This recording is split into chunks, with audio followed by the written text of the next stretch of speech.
Shalom saudara, apa kabar saudara? Saya berharap saudara sehat, baik, dan saudara dalam suasana Natal yang luar biasa pada tahun ini. Terima kasih saudara, Anda semua setia dengan program kita, yaitu renungan kita. Dan saya percaya bahwa saudara diberkati Tuhan dengan renungan kita ini, karena saya menerima banyak sekali message dari saudara-saudari terkasih, dari Bapak Ibu sekalian, dari hamba-hamba Tuhan, dari anak-anak muda, dari pemirsa sekalian, dari berbagai kalangan yang menyatakan bahwa renungan ini sangat memberkati, sangat membuat kebangkitan iman, memberikan pencerahan, memberikan pengertian-pengertian yang baru, menanamkan kasih, pengharapan, dan iman yang baru. Luar biasa saudara, saya berharap semua kita melewati tahun ini dengan tetap percaya, tetap semangat, tetap yakin bahwa Tuhan selalu beserta dengan kita. Dan hari ini saya ingin menyampaikan pesan Tuhan buat kita semua untuk tahun yang akan datang.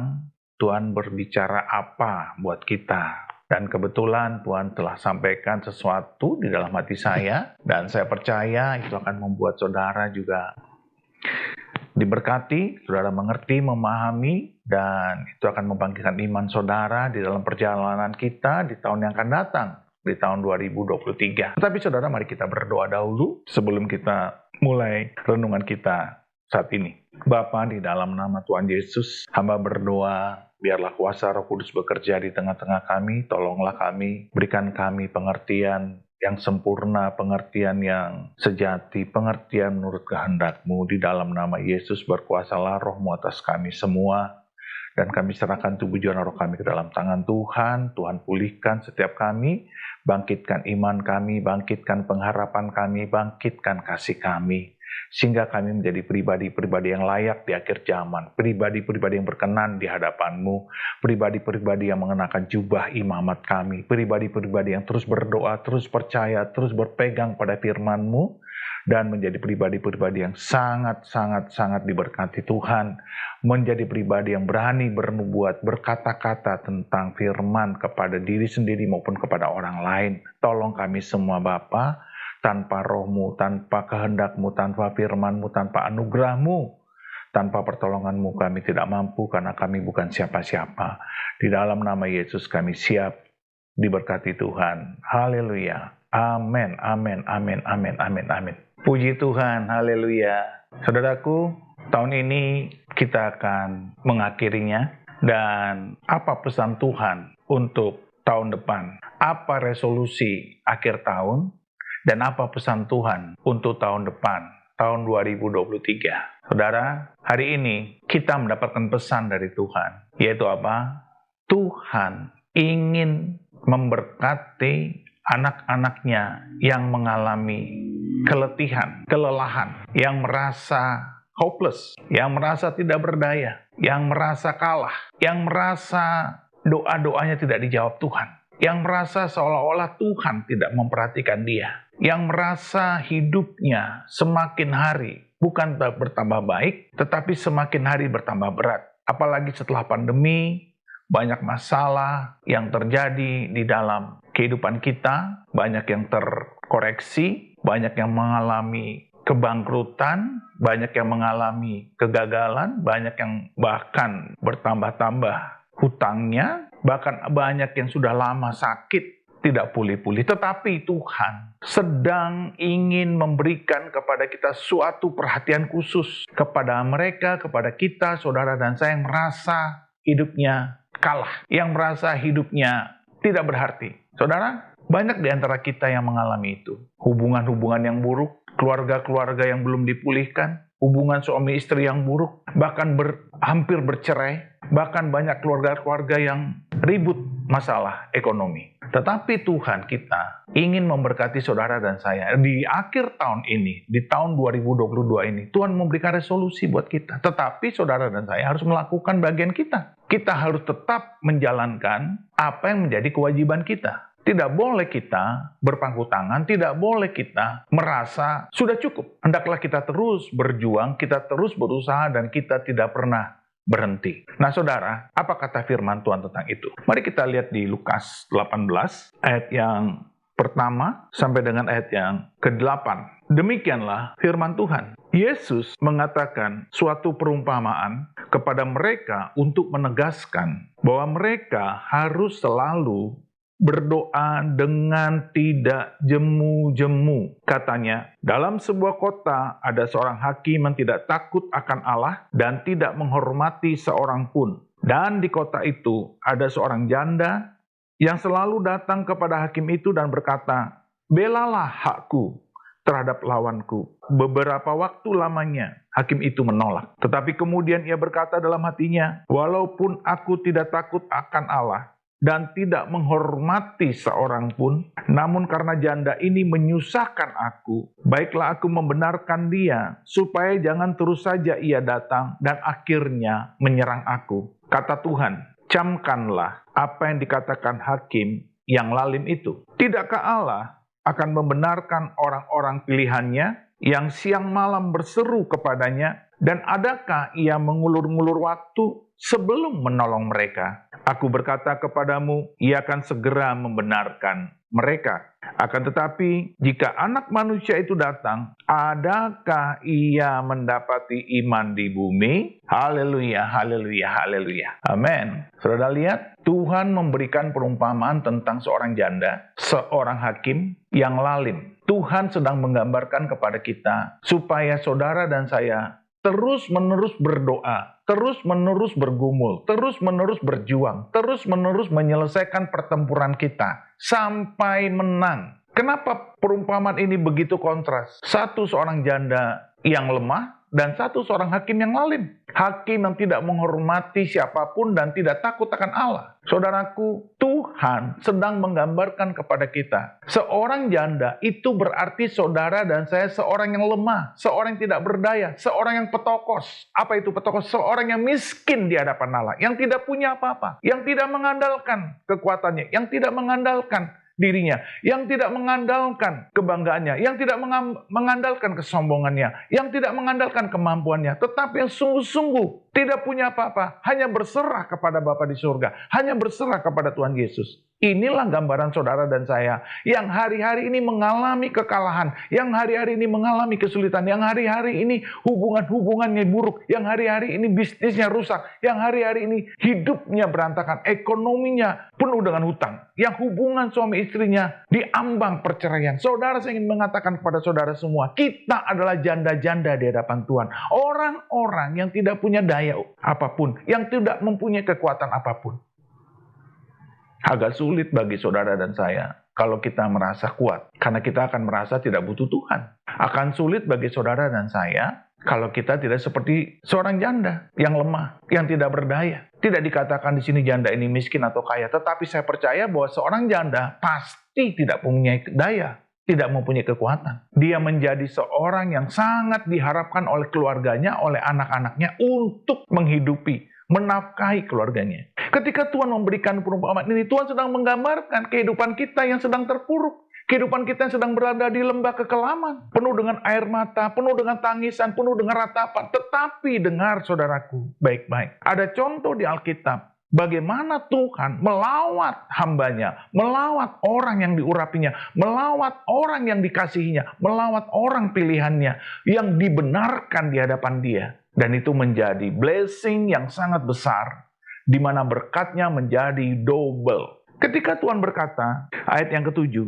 "Tidakkah Allah akan membenarkan orang-orang pilihannya yang siang malam berseru kepadanya, dan adakah ia mengulur-ngulur waktu sebelum menolong mereka? Tidakkah Allah akan membenarkan orang-orang pilihannya yang siang malam berseru kepadanya, dan adakah ia mengulur-ngulur waktu sebelum menolong mereka?" Saudara lihat, tidakkah Allah akan membenarkan orang-orang pilihannya? Kita adalah orang-orang benar yang telah dipilih Allah. Kita dibenarkan oleh darah Kristus, kita dikuduskan oleh darah Kristus dengan salib suci itu di Golgota 2000 tahun yang lalu.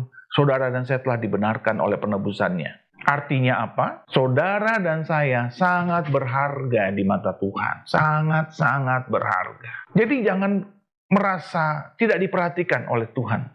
Jangan merasa tidak ditolong. Jangan merasa tidak dibela. Jangan merasa tidak diperhatikan. Sampai Tuhan berkata, "Aku berkata kepadamu, Ia akan segera membenarkan mereka." Ia akan segera membenarkan mereka. Tuhan kita lebih baik, lebih hebat, lebih berkuasa karena Dia adalah Allah yang pencipta, Allah yang mencipta. The Creator, penguasa langit dan bumi. Dan kita adalah anaknya, Dia adalah Bapa kita. Tidak mungkin Tuhan melupakan kita. Ada satu contoh yang luar biasa di Alkitab. Siapa? Imam Zakaria. Saudara lihat, Imam Zakaria sudah bertahun-tahun berdoa kepada Bapa di sorga. Dia dan istrinya Elizabeth berdoa bertahun-tahun untuk mendambakan seorang anak. Sampai di usia tuanya, mereka berdua tetap tidak mendapatkan anak. Tetap tidak dikaruniai anak. Sampai pada titik ketika dapat bagian bertugas sebagai imam di bait Allah, di rumah Allah, tiba-tiba Tuhan mengirimkan malaikatnya Gabriel untuk berbicara kepada Imam Zakaria bahwa dia telah didengar doa-doanya oleh Tuhan. Telah didengar oleh Tuhan. Dan Tuhan akan memberikan dia seorang anak. Bukan hanya anak laki-laki yang luar biasa, tetapi seorang nabi yang akan berjalan dalam urapan dan roh Elia, mendahului Tuhan Yesus menjadi abdi Allah, menjadi nabi Allah, yang berjalan dalam spirit, yang berjalan dalam urapan, yang berjalan dalam kuasa, yang berjalan dalam roh Elia. Keren kan? Dia mendapat dua berkat, double blessing. Pertama seorang anak, kedua seorang nabi. Wow, bahkan dia diberkati menjadi nabi terakhir dari perjanjian lama. Dan nabi yang ketemu dengan Tuhan Yesus. Keren banget saudara. Artinya apa? Artinya Tuhan tidak pernah lalai, Tuhan tidak pernah lupa dengan janjinya. Saudara lihat, dikatakan di Lukas 1, mari kita lihat Lukas 1. Lukas 1 ayat 5 sampai dengan 7. Demikianlah firman Tuhan. Pada zaman Herodes, Raja Yudea, adalah seorang imam yang bernama Zakaria dari rombongan Abia. Istrinya juga berasal dari keturunan Harun, namanya Elizabeth. Keduanya adalah benar di hadapan Allah dan hidup menurut segala perintah dan ketetapan Tuhan dengan tidak bercacat. Wow, keren sekali. Tetapi mereka tidak mempunyai anak sebab Elizabeth mandul dan keduanya telah lanjut umurnya. Saudara lihat, mereka punya dua masalah. Pertama, sudah tua, sudah lanjut umurnya. Sudah renta, sudah disebut oma dan opa. Layak disebut kakek dan nenek. Dan yang kedua, Elizabeth mandul. Jadi bukan hanya tua tapi juga mandul. Kasus ini mirip dengan Abraham dan Sarah. Tetapi perbedaannya adalah Bapa di surga berjanji, berbicara langsung dengan Abraham bahwa dia akan mempunyai keturunan. Seperti pasir banyaknya dan seperti bintang di langit. Kepada Imam Zakaria tidak ada pesan Tuhan, tetapi saudara lihat, Alkitab tadi berkata apa di Lukas 18? Adakah iman kudapati di bumi ketika aku datang? Adakah iman kudapati di bumi? Memang banyak penafsirannya berkata ini kalimat eskatologis. Tetapi saya ingin mengatakan adalah begini. Ketika saudara, selama kita berdoa bertalu-talu berseru kepada Tuhan siang dan malam tidak jemu-jemu, berdoa kepada Bapa di surga, Tuhan sedang mengatakan kepada kita, adakah imanmu tetap ada? Adakah imanmu tetap berlangsung? Adakah imanmu tetap terjaga? Adakah engkau tetap hidup dalam iman? Dan saudara lihat, Imam Zakaria dan Elizabeth istrinya adalah pasangan yang keren, yang serasi di dalam iman dan perbuatan, dipuji. Dikatakan oleh Alkitab berkata begini, keduanya adalah benar di hadapan Allah dan hidup menurut segala perintah dan ketetapan Tuhan dengan tidak bercacat. Wow, wow, wow. Keren sekali saudara. Bukankah saudara dan saya orang-orang yang sudah ditebus Tuhan, sudah dimeteraikan oleh darah Kristus. Kita milik kepunyaan Allah, kita dibenarkan oleh darah Kristus. Bukankah sudah ada Roh Allah di dalam kita yang memampukan kita untuk berjalan dalam kebenaran, yang hidupnya tak bercacat, yang mengikuti segala kebenaran firman Tuhan. Bukankah saudara dan saya telah diurapi oleh Tuhan? Ada Roh Allah di atas kepala kita dan ada Roh Allah tinggal di dalam kita. Sehingga kita dimampukan Tuhan untuk hidup benar, dimampukan Tuhan untuk hidup suci, dimampukan Tuhan untuk hidup kudus. Kalau tanpa Roh Kudus kita tidak bisa, kita tidak mampu. Dikatakan oleh firman Tuhan apa? Apabila Roh Kudus itu datang, Ia akan menginsafkan dunia, menginsafkan saudara dan saya, menginsafkan kita akan dosa, akan kebenaran, dan akan apa? Penghakiman. Dia akan menginsafkan kita. Jadi oleh karena kita dipenuhi oleh Roh Kudus, kita diurapi oleh Roh Kudus, saudara dan saya dibenarkan. Karena Roh Kudus akan terus berbicara kepada kita, supaya kita insaf, supaya kita mengikuti kebenaran firman Tuhan, supaya kita jangan berbuat dosa, supaya kita ingat bahwa masa-masa penghakiman akan terjadi apabila kita melanggar firman Tuhan. Dan itu keren. Kalau Imam Zakaria saja, yang pada masa itu belum ada pencurahan Roh Kudus, yang pada masa itu belum ada Roh Kudus tinggal di dalam orang-orang yang percaya, mampu hidup benar, mampu tidak bercacat di dalam segala ketetapan firman Tuhan. Apalagi saudara dan saya. Tetapi yang penting di sini adalah apa? Sementara saudara dan saya berdoa, menyangkut persoalan hidup kita, menyangkut seruan-seruan kita, menyangkut penderitaan, menyangkut ratapan, menyangkut kesedihan, menyangkut hubungan-hubungan yang salah, menyangkut segala hal yang rusak, segala hal yang berantakan. Kita berseru siang dan malam kepada Tuhan. Saudara dan saya diminta oleh Bapa di surga apa? Kenakanlah jubah imamatmu. Bukankah kita imamat rajani, umat kepunyaan Allah? 1 Petrus 2 ayat 9. Saudara dan saya, jangan pernah melepaskan jubah imamatmu. Sepanjang saudara mengenakan jubah imammu, sepanjang saudara dan saya terus berdoa, sepanjang saudara dan saya terus setia, saudara dan saya selalu akan diperhatikan Tuhan. Karena Tuhan berkata apa tadi? Di Lukas 18. Tidakkah dia akan segera memperhatikan umatnya? Adakah dia akan mengulur-ngulur waktu? Tidak, saudara. No. Inilah resolusi akhir tahun. Bagi kita yang merasa kalah, bagi kita yang merasa tidak disayang Tuhan, bagi kita yang merasa ditinggalkan Tuhan, bagi kita yang merasa tidak diberkati, bagi kita yang merasa dilupakan Tuhan.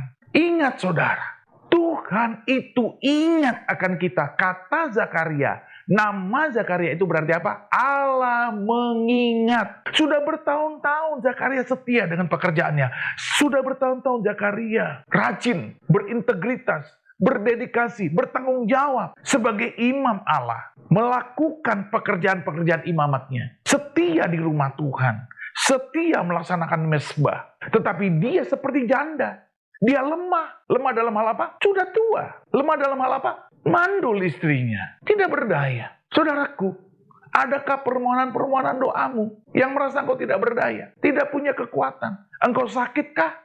Engkau miskinkah? Engkau melaratkah? Engkau punya hutangkah? Engkau diambang perceraiankah? Tuhan sayang padamu. Dan Tuhan sangat memperhatikan engkau, saudaraku. Tuhan sangat memperhatikan engkau. Tuhan sangat sayang kepadamu. Dia tidak pernah melupakan kita.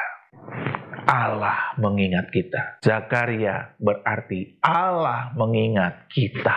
Allah mengingat. Dia tidak pernah lupa. Saudara lihat, ketika di perjanjian lama, bangsa Israel dijajah di Mesir, diperbudak di Mesir. Kalau saudara lihat, Israel pada masa itu juga tidak baik-baik amat. Tidak ada yang benar. Tidak ada yang beres kelakuannya. Tidak ada yang sungguh-sungguh menyembah Allah. Sampai Tuhan melihat semua yang dikerjakan mereka itu.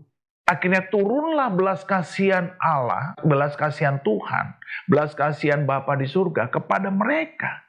Tuhan mengingat mereka, lalu Tuhan mengambil dan mengutus Musa menjadi nabinya untuk melepaskan Israel dari Mesir menuju tanah perjanjian. Tuhan mengingat. Saudara baca lagi. Allah ingat akan umatnya. Allah ingat akan janjinya. Ada lagi contoh lain. Banyak sebenarnya peristiwa Allah mengingat. Ada lagi. Ketika Hana mandul. Dia adalah istri daripada Elkana. Dan dia dibuli oleh Penina, madunya. Lalu dia menghadap Bapa di surga, dia menghadap Allah, dia menghadap Tuhan. Lalu dia meratap, dia menangis. Sampai Imam Eli pada saat itu berkata, kenapa engkau berkelakuan seperti perempuan dursila, seperti perempuan tidak benar. Padahal dia sedang menangis, sedang meratap tentang penderitaannya bahwa dia tidak punya anak. Dia mandul. Tetapi saudara ingat, baca lagi di Alkitab, baca lagi di kitab Samuel. Ketika Hana berhubungan intim, berhubungan suami istri dengan suaminya, Elkana, Tuhan mengingat Hana. Dan saudara lihat, dia, ini keren saudara, melahirkan Samuel, nabi besar yang mengurapi Daud. Tuhan mengingat Israel. Tuhan mengutus Musa, keren banget, menyelamatkan Israel. Tuhan mengingat Hana, Tuhan menyelamatkan bangsa itu dan memiliki seorang raja yang bernama Daud. Dan dari keturunan Daud itulah nanti saudara akan muncul seorang penebus yang bernama Yosua Hamasiah. Yesus Kristus Tuhan kita. Dialah raja segala raja. Dan sekarang saudara lihat, Tuhan ingat kepada Zakaria dan Elisabet. Zakaria, Allah mengingat. Zakaria, Allah mengingat. Berarti Allah tidak pernah lupa kepada mereka berdua. Dari mereka berdua lahirlah yang bernama siapa? Yohanes. Apa arti kata Yohanes? Allah maha baik. Wow, keren sekali saudara. Tuhan tidak pernah lupa kepada umat kepunyaannya sendiri. Kepada milik kepunyaannya, Tuhan tidak pernah lupa. Dan apa artinya Elisabet? Elisabet artinya Allah adalah sumpah. Wow. Allah bersumpah bahwa dia tetap akan mengasihi, menyayangi, membela, mendukung, mengurapi, memberkati umat kepunyaannya. Milik kepunyaannya sendiri. Itulah saudara dan saya. Kita semua. Dan apa arti kata Elisabet juga? Ada dua. Satu lagi apa? Allah adalah kelimpahan. Wow, keren. Di mana bukti kelimpahannya? Buktinya dia dapat dua berkat. Double blessing. Yaitu apa? Seorang anak laki-laki dan seorang nabi. Anak laki-laki yang menjadi nabi. Yang akan berjalan dengan urapan, dengan kuasa dan roh Elia. Mendahului Tuhan Yesus. Itu keren sekali saudara. Tuhan kita ini akan melakukan sesuatu. Di akhir tahun ini, kenakan jubahmu, kenakan imamatmu, berjalanlah dengan jubah imamatmu, berjalanlah dengan urapan ilahi, berjalanlah dengan roh kudusmu, dan nantikan di tahun 2023 terus engkau seperti Imam Zakaria, setia dengan keimamatanmu, berjalan sepanjang tahun itu. Tuhan akan memberkatimu. Setiap doa-doamu akan Tuhan jaga. Setiap doa-doamu akan Tuhan bela. Sepanjang, kata Tuhan, adakah iman kudapati di hidupmu? Ini resolusi tahun ini dan juga pesan Tuhan untuk tahun 2023. Kenakan jiwa imamatmu, teruslah berdoa, teruslah bersafaat, teruslah memuji dan menyembah Tuhan, teruslah merenungkan firman Tuhan. Setialah engkau di dalam mesbah-mesbahmu, dengan istrimu, dengan suamimu, dengan anak-anakmu, dengan cucumu, dengan keluarga besarmu. Setia dengan janji Tuhan. Karena dia adalah Allah yang bersumpah dan dia akan memberkati kita. Karena Tuhan bilang tadi di Lukas 18, adakah dia akan mengulur-ngulur waktu? Wow, Tuhan kita tidak pernah seperti itu. Saudara, kelihatannya Tuhan itu mengulur-ngulur waktu buat Imam Zakaria untuk diberkati. Karena sampai tua, kayaknya tidak ada tanda-tanda. Tetapi ingat, Tuhan akan menyediakan tepat pada waktunya. Karena dia adalah Allah yang bersumpah. Karena dia ingat kepada kita. Karena dia adalah Allah yang maha baik. Karena dia adalah Allah yang akan memberikan kelimpahan buat kita. Jadi bangkitkan imanmu kembali. Bagaimana caranya? Renungkan firman Tuhan terus. Roma 10 ayat 10. Dengan hati orang percaya, dibenarkan. Dengan mulut orang mengaku dan diselamatkan. Iman itu timbul dari pendengaran akan firman Kristus. Tanpa kita merenungkan firman Tuhan, tidak mungkin iman kita muncul. Tidak mungkin iman kita bangkit. Jadi ketika saudara sedang down, saudara sedang hopeless, renungkan firman Tuhan kembali. Baca ayat ini kembali. Lukas 18, renungkan tentang kejadian Lukas 1. Di mana Tuhan mengurapi, memberkati Imam Zakaria dan Elisabet. Dan itu juga akan terjadi pada saudara dan saya. Kelihatannya tidak mungkin. Kelihatannya mustahil. Tapi ingat saudaraku, tidak ada yang mustahil bagi Tuhan kita. Karena dia adalah Allah pencipta. The Creator yang menciptakan saudara dan saya. Bagi dia tidak ada yang mustahil. Dan bagi kita juga tidak ada yang mustahil. Sepanjang saudara dan saya beriman. Sepanjang saudara dan saya percaya. percaya. Jadi inilah message Tuhan buat kita semua. Saya sangat diberkati dengan firman ini. Saya diberikan hati ini oleh Bapa di sorga beberapa hari ini untuk menyampaikan kepada umat Tuhan. Inilah resolusi akhir tahun di 2022 dan pesan Tuhan untuk 2023. Kenakan jubah imamatmu, setialah dengan panggilanmu dalam doa, pujian, penyembahan, dan merenungkan firman Tuhan. Karena Dia adalah Allah yang mengingat, karena Dia adalah Allah yang bersumpah, karena Dia adalah Allah yang memberikan kelimpahan, karena Dia adalah Allah yang maha baik. Dia tidak pernah meninggalkan umat. Panjang saudara dan saya setia dalam panggilanmu, yaitu apa? Kenakan jubah imamatmu. Jangan buang jubah imamatmu. Jangan hanya kita mengenakan jubah raja, tetapi kenakan juga jubah imamatmu. Setialah dalam doa-doamu. Bahkan kalaupun engkau berpuasa. Saudara, ini keluarga yang sangat diberkati Tuhan. Bertahun-tahun tidak punya keturunan. Mereka seperti janda, tua, tidak berdaya, dan mandul. Saudara mengerti maksud Tuhan? Puji Tuhan, saya percaya kita tidak lagi menjadi orang yang kalahan. Kita tidak menjadi orang yang lemah. Kita tidak menjadi orang yang bersungut-sungut, yang komplain, yang sedih, meratap, melulu. Tetapi kita orang yang bersuka cita. Karena janji Tuhan iya dan amin. Haleluya. Inilah pesan Tuhan akhir tahun buat saudara dan saya, yang akan membangkitkan iman saudara. Inilah kabar baik buat kita di akhir tahun dan juga kabar kemenangan kita di tahun 2023. Haleluya, haleluya. Terpujilah Tuhan kita Yesus Kristus. Haleluya. Amin. Saya akan berdoa buat saudara semua.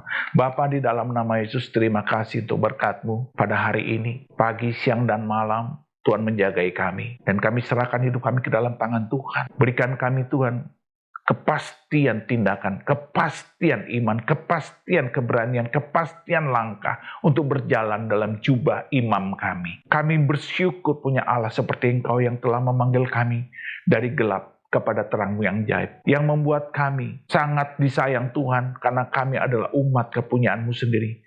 Bangsa yang terpilih, imamat rajani. Terima kasih Bapa. Panggil kami terus Tuhan untuk mengenakan jubah imam kami. Supaya kami terus berdoa, bersafaat, memuji dan menyembah Tuhan. Dan merenungkan firman-Mu. Melaksanakan tugas keimamatan kami. Seperti Imam Zakaria yang setia dalam segala mesbahnya, pelayanan mesbahnya. Bapa, terima kasih. Aku menghentikan setiap pekerjaan iblis yang membuat anak-anak Tuhan tidak rajin beribadah, tidak rajin melakukan doa-doa syafaat pribadi, tidak rajin mengalami mesbah pribadi, tidak rajin mengalami ibadah personal. Di dalam nama Yesus aku menghentikan itu. In the name of Jesus Christ, by the blood of Jesus Christ, dalam nama Yesus, dalam nama Yesus, aku hentikan setiap pekerjaan iblis. Dan diberkatilah engkau, hai anak-anak Tuhan. Semua yang dikasih Tuhan karena engkau milik kepunyaan Allah. Engkau sangat disayangi Tuhan. Engkau sangat dikasihinya sepanjang segala masa. Sampai selama-lamanya. Diberkatilah engkau. Segala pekerjaanmu, bisnismu, apapun yang kau kerjakan jadi berhasil di dalam nama Yesus. Kita yang percaya katakan, amin. Haleluya, haleluya. Jadilah sehat, jadilah sembuh, jadilah pulih di dalam nama Yesus. Haleluya, haleluya. Amin, amin, amin. Saudara diberkati Tuhan, saudara disayang Tuhan, dan sampai selama-lamanya Tuhan tetap akan membela saudara karena Dia adalah Allah yang bersumpah. Amin. Haleluya.